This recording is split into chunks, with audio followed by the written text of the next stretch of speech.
like vultures that feast on dead and sometimes decomposing bodies. That's half a cow. It's a little bit smelly as well, I should add. But this gruesome diet is now killing some Cape vultures. Look at the wingspan on that!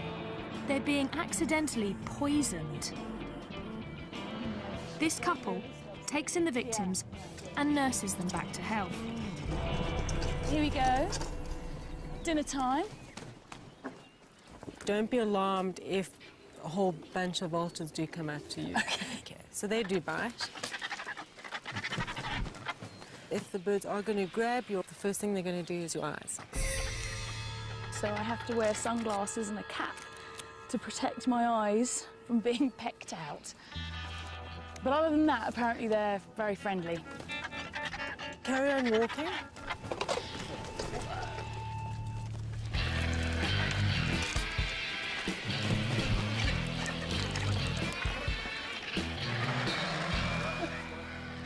I love all the argy-bargy. Hissing and strutting and posturing. Just careful, careful, careful. Just had a finger. That is not for tea. Ayla over there, her speciality is to go in and quickly grab the liver. She loves the liver. Really? Just like Hannibal Lecter?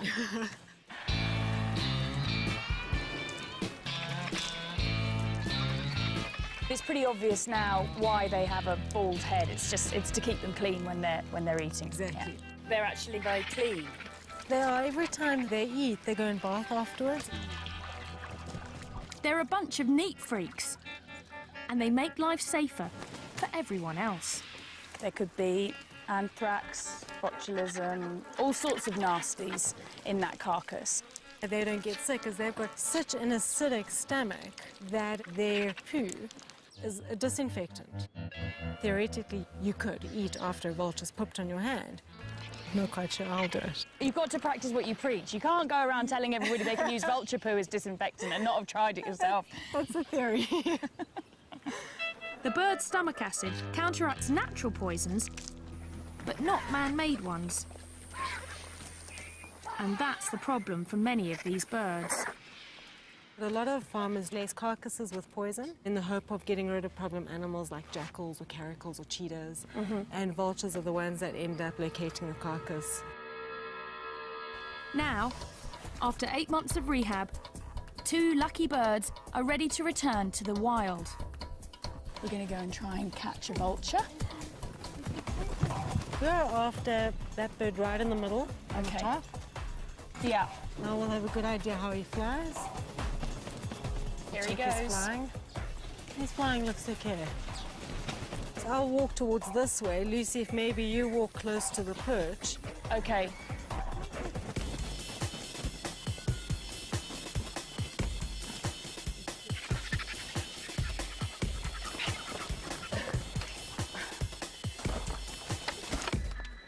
Well, he's quite a small guy. Do you want to try and grab him? All right. From that way. That's okay. it, yeah. And the most important part is not to let go of the head.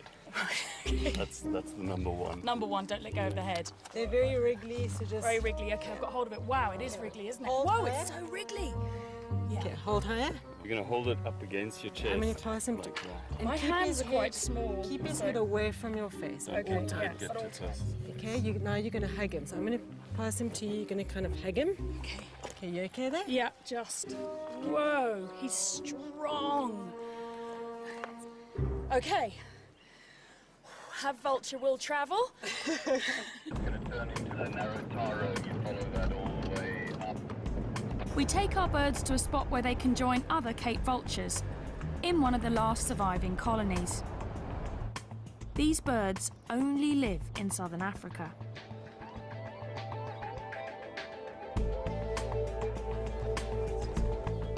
Let's give these birds their freedom then. Cool. Here you go. Time to go. There you go. Look, it's time to be free. This whole area, it's all for you again. I can't really believe it. No. you go.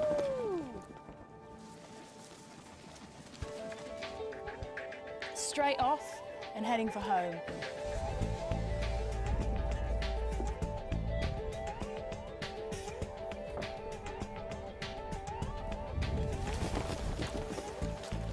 While many vultures nest in trees, Cape vultures are particular. He's heading straight for the cliffs. They only nest on high cliffs like these. And there's only one way I can see how they do it.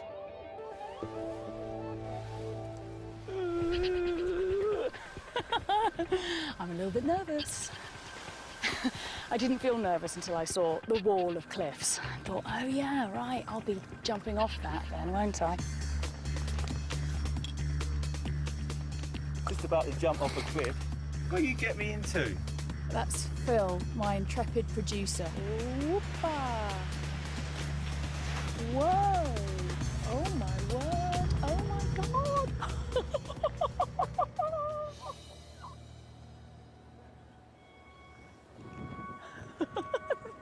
They're gone, and there's 2 vultures.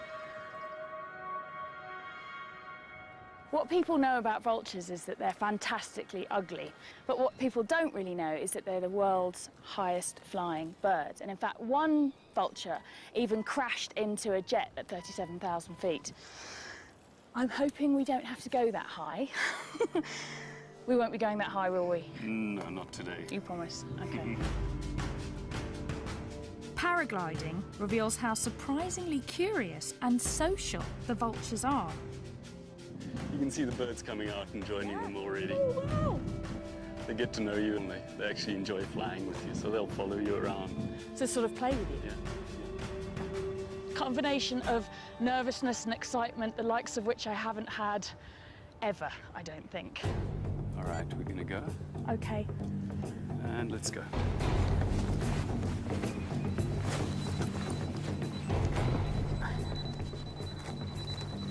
All right, and run. Run. Yeah.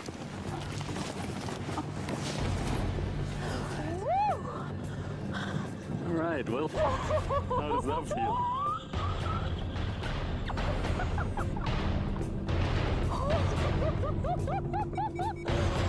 My knuckles are white.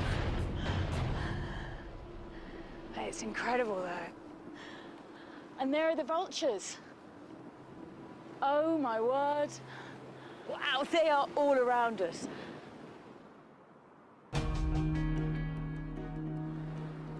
And they do seem like they're hanging around with us, enjoying the ride.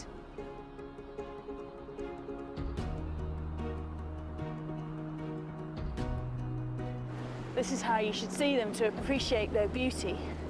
And their extraordinary skills. So this is the perfect introduction to South Africa. South Africa is made up of all sorts of different micro-terrains, each with their own peculiar creatures. These cliffs are one of those unique hotspots. I can see right over the cliff where they're nesting now. It's 25% of the world's Cape vultures are nesting in these cliffs. Vultures are paying a high price for their taste for dead flesh. And now, even their keen eyesight is getting them in trouble. A threat I want to know more about. There's a big muti market here. Muti is traditional medicine. And apparently, vultures are a popular ingredient. There's everything here, actually. There's a lot of herbs and plants, and then just a lot of unidentifiable bits of animal.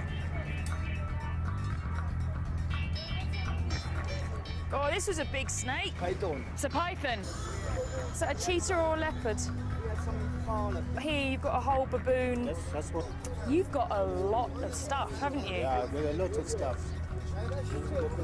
This is the wheels for the vulture. That's a wing of a vulture. Yeah. Oh my God.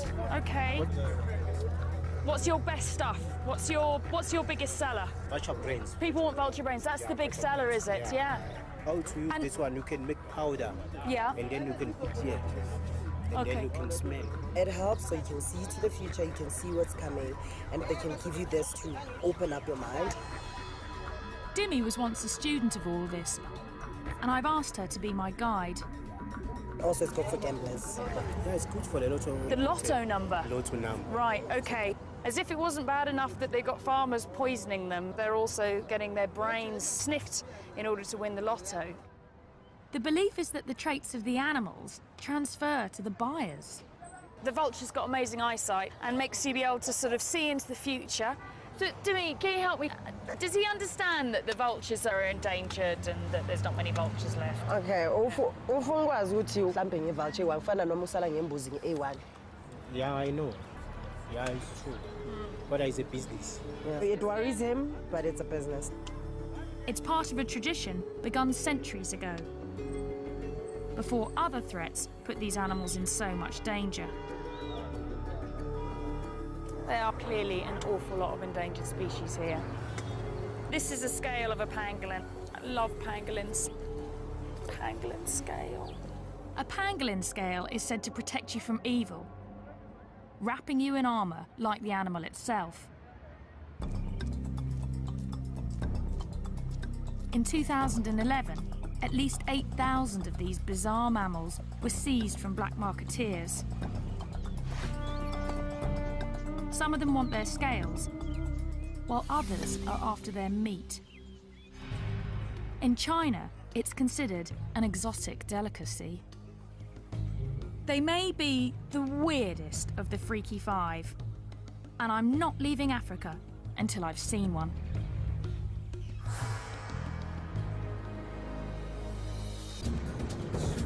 Finding a pangolin is turning out to be a real challenge. So I've been kidnapped by Louise Joubert. She's got my favourite animal. She's a pangolin, which is a funny little scaly anteater with a very, very long tongue and a very smelly bottom. But Louise seems determined for me to see the big five first. Obviously, you understand I wouldn't normally be interested in lions, but I'm actually quite scared to say no to Louise. They're big lions, aren't they? They're big. It's very easy to put your claws through there. Louise rescues and rehabilitates animals and then sets them free. Oh, we've got pangolins to see. Come on, we've got pangolins to see. Enough with the celebrity animals. Oh my word, it's a rhino. He wants it. It's like, do you think my hand's food?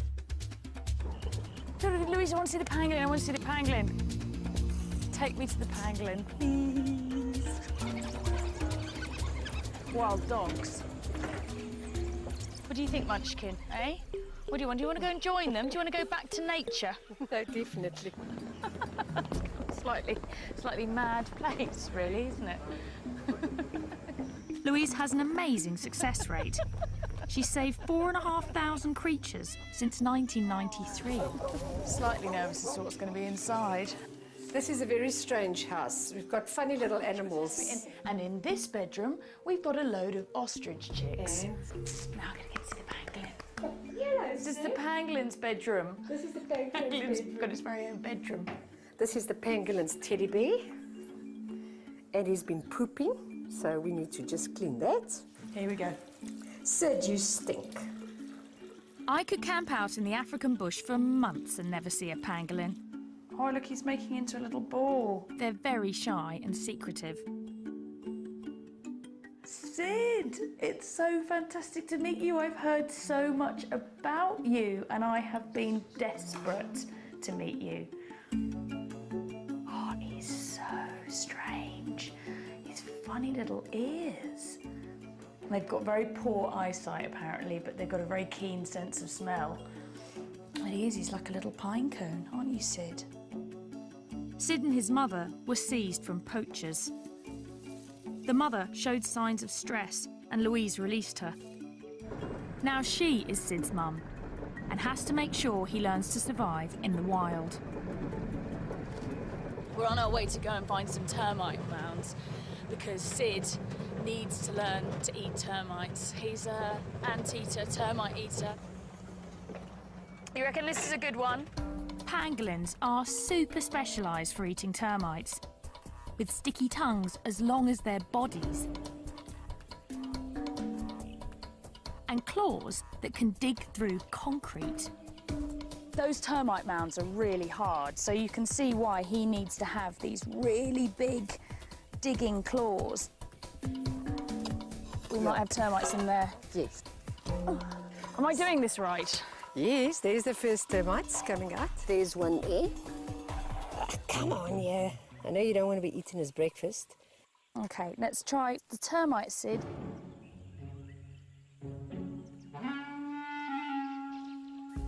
Come on, Sid, there's a termite.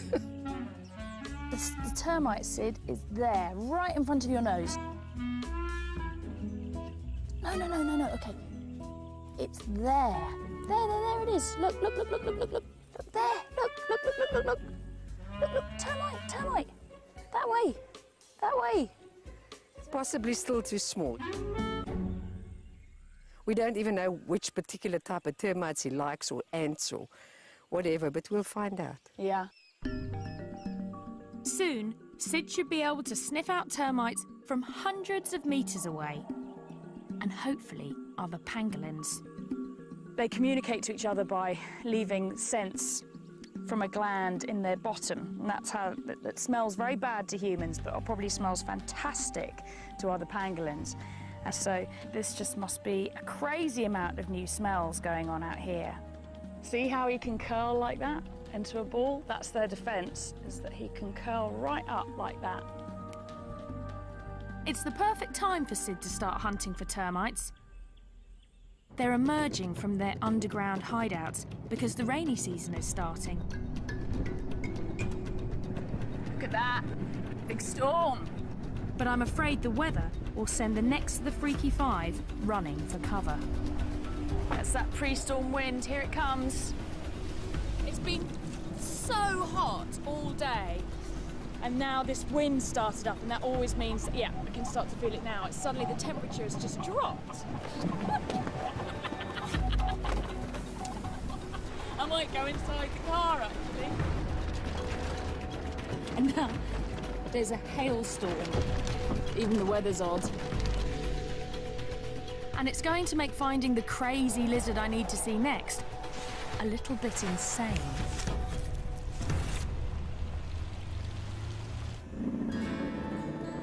Let's go find some sun gazers. We've travelled in search. This show was created for you and your family to watch together. Welcome to Nat Geo Wild. This incredibly rare lizard, and hardly anything is known about it, except for the fact it's called a sun gazer. That's a burrow. That's another burrow there. My guess is that means it likes to gaze at the sun. What? Oh, lightning! There's no sun gazers, but there's a lot of lightning. If we were looking for lightning gazers, we would have chosen the perfect day. Sun gazers sell for crazy sums on the illegal pet market. Rain! And I want to see what's making them so popular and getting them into trouble. The lizard guys are here. I've got 3 experts to help me coax a sun gazer out of its hole. He's shivering. It's shivering shit. I know how you feel. Shivering, Lucky Lucy. Yeah, exactly. Yeah. We can try and call them out, if you want. Do you do the call of the opposite sex? Yeah. You've got to have a very sexy call, haven't you, to get that sun gazer out of its hole today? It's coming up. No way.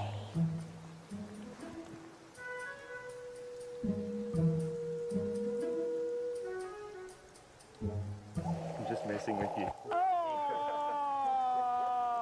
I was all excited. I did think it was weird. I was thinking to myself, they really make that noise? I'm thinking, well, I don't know, I'm in South Africa, I've never been here before. It's like anything could happen, but... Luckily, the lizard men have some they're studying that they want to release.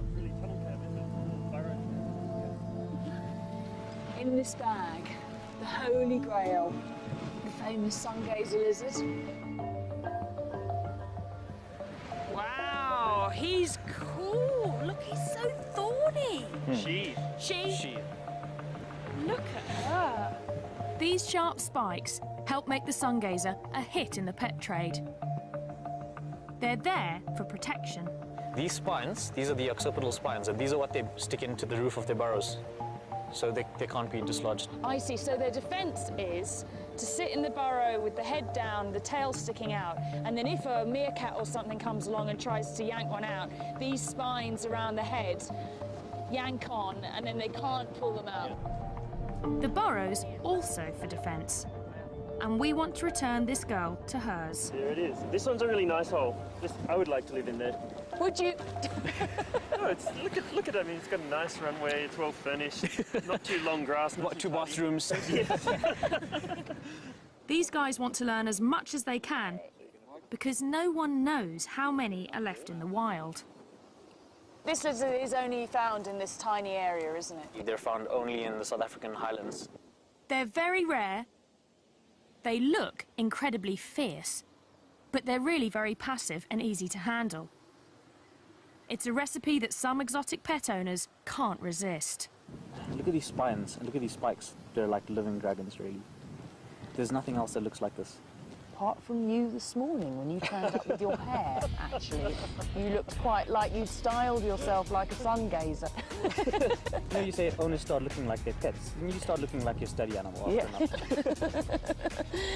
OK, well, listen, madam, you're going to go off and you're going to find yourself a boyfriend and make lots of little baby lizards. Go. On your marks. Get set. Go. Go on, girl. Go on. Yeah. You like lizards quite a lot, though, don't you, Shiv? Very much. Yeah, because I've seen your earring. It's a bit of a giveaway. Yeah. When you get into a project like this, you want to be the saviour, kind of. I think you'll be the saviour of the lizards. Well, I hope so.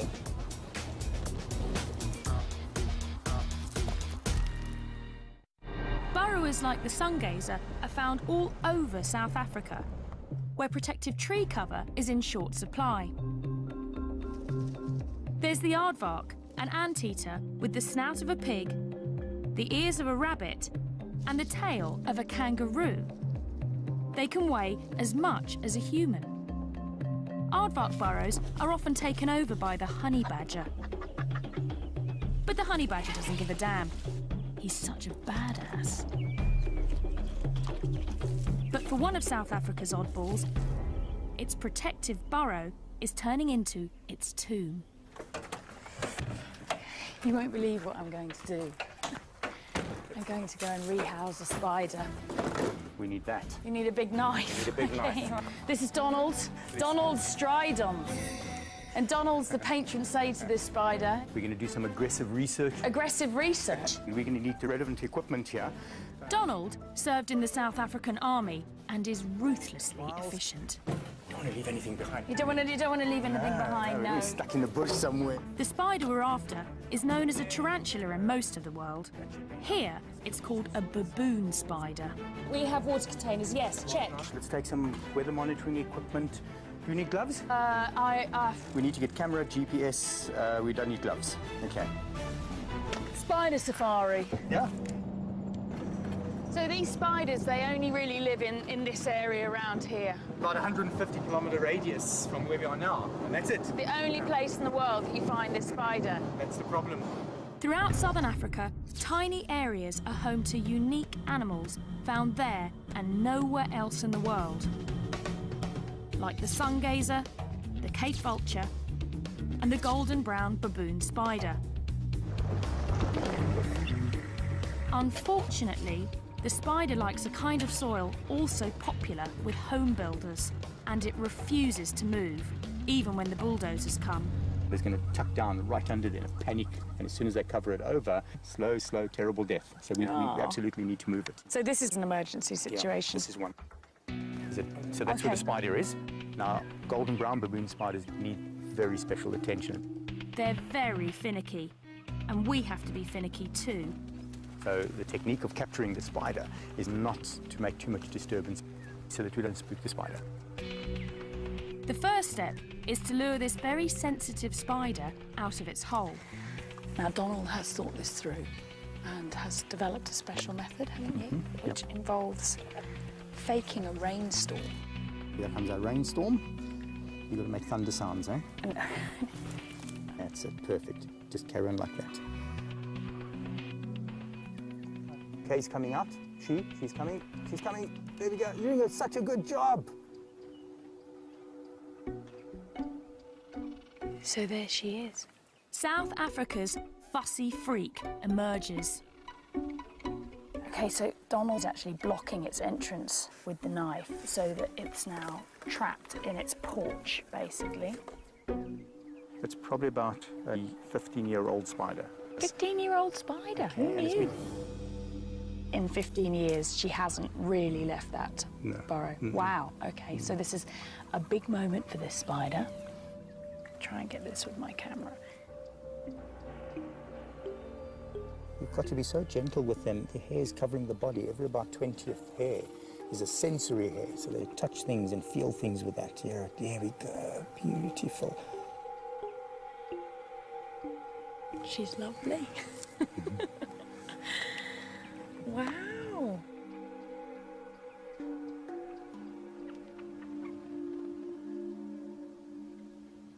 She's kind of on your hand already. Is she really already? Yeah, you hardly feel it. You know. I can feel it, yeah. Wow. I'm slightly worried she's going to run into my shirt sleeve. She won't run too fast. How long does it take for the spider to build this hole? Took it about 5 to 7 years. That's incredible. I totally understand why it wouldn't want to move. The hole is the spider's life's work. It won't simply dig another once we move it. So that's half the job. Less than half. You need to get a mould of that hole. If you don't shake it properly, it doesn't foam nicely. Yeah. Now Donald is making it his life's work to figure out exactly what the spider likes. That's it. Ooh. Okay, we need to get a GPS reading here. We need to get weather conditions. Donald's quite serious. 24 degrees, 22 minutes. Yeah. So how many spiders do you think in total there need to be relocated here? Well, looking at the map and how many houses are going to be built here, with each house there could be at least maybe 2 or 3 spiders. So multiplied by 200, 300 houses. It's a lot of work. Donald could end up doing this 1,000 times. Meanwhile, our finicky baboon spider still needs a new home. We should use this area. This is our spider's home. This is what was underneath. And we're going to start making a hole for her in the hope that she'll continue and make the rest of the boot. Yep, exactly. Okay, so what direction? We were 24. What do you say about that spot? Donald has learnt to be as fussy as a spider, having to try and rehouse. How many have you tried? And I hate to say failed, but I mean it's... Probably about close to 50 that we've worked with. 50, yeah. 50. Of the 50 spiders, just one has accepted its new home. Right. We have a whole bunch here that we have in captivity. They're all waiting for homes. So until we find what the recipe is. And you've got to be very careful about what you're doing here, ma'am. Really? Lucy, yeah, you're scraping the hole wider and wider. That's no good. You see what you've done there? You've messed it. I have... Oh, my God, I've ruined it. So I have to start a new hole.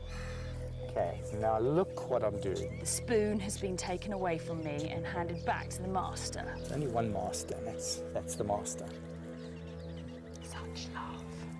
Would you like to do the honours? I would love to do the honours. So I'll just put it straight into your hand. Okay. She is a really beautiful spider, actually. Okay, so I'm going to try her face first. Oh, let's see if she accepts it. You got a new home. You just realise there's something there. There's something there. So you can just guide her. You'll have to guide her because it's not her home. She can accept into it. Your hole. Hey, she's accepting it. Well done. Excellent. That's so cool. I'm so happy. If all goes well, she'll be here for another decade, where her reclusive life won't get her into any trouble. Well, only another 999 to go. I'm betting Donald will move every single one.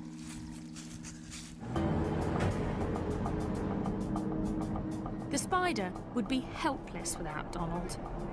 But the last freaks on my safari help each other.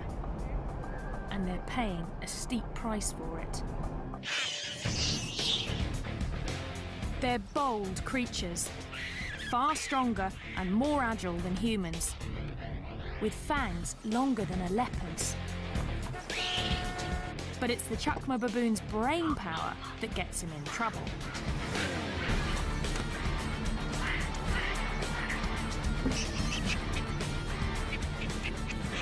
They can work together in raiding parties of as many as 100. Not the kind of creature you want to come home to. Unless you're this guy. Yeah, that one looks like he's really quite pleased to see me. The penal display. Just go inside. Go inside? Yeah, okay, all right. Hello, guys. Matthew and I are becoming friends, aren't we, Matthew? Yeah? You like what you see? When baboons clash with humans, Bob rescues them. Hey, you are a naughty baboon. Yeah, you are a naughty baboon. Yeah. I've only just met Bob, but he seems to be half baboon himself. I've been crapped on. Oh, God. Once you're back home, you're going to miss the smell. Really? Do you know what, Bob? I struggle to believe that. So where did these babies come from? Matthew had been saved from a tribal medicinal trade. Others were orphaned when their mothers were shot. They've had a narrow escape, haven't they? Today, many of Bob's baboons are supposed to go back to the wild. But it's something he's never tried to do before. I'm going to help relocate almost 20 baboons. It's an event Bob has worked towards for decades, as he's learned to forge rescued animals into one cohesive troop. It's a massive day for Bob today. Like a sort of baboon wizard, he's collected a group of unloved baboons that have all come from different horrific situations and rehabilitated them here. And today's the day that we're going to dart them and move them to their new enclosure. It's the final step before these exceptionally smart animals are released for good.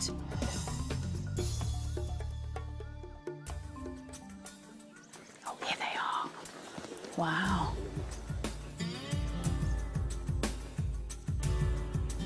Look at these eyebrows now. Yeah, his eyebrows are wagging up and down. Yeah, we believe that they are real psychological experts. Make eye contact and they can read your soul. Scary prospect. Baboons are very social, but creating a troop from scratch is not easy. You need the right mix. After years of trial and error, Bob's finally found it. Just recently, this group has come together to raise their newest member. There she is now there. You can see her there with a baby. I can see Daisy with a baby, yeah. When she came in, she was exactly the size of a baby. No, Yes. really? Yeah, now she's going to be... I want to cry. I was going to say, Paul. She's going to be released now with her own baby. Oh, that's amazing. It's going to be an intense day. Now we have to outsmart them. Easier said than done. Know that they're very intelligent. They will know quickly what we're up to. And you must be alert. They are potentially very dangerous animals. Okay. I feel quite nervous, actually, because these are big animals. We don't want things to go wrong. First, we lure the animals into a smaller enclosure to sedate them. It's great. Look at that. It's great. Is he going to go in? Looks like a shoulder. He's gone in. One of the lead males that we really wanted to get into the cage early on, we've got him in the cage. Then we get Daisy and the baby. Come on, two more, just two more. Two more, okay. There you go. Got it? Yeah. Try. We managed to get 8. We got 8.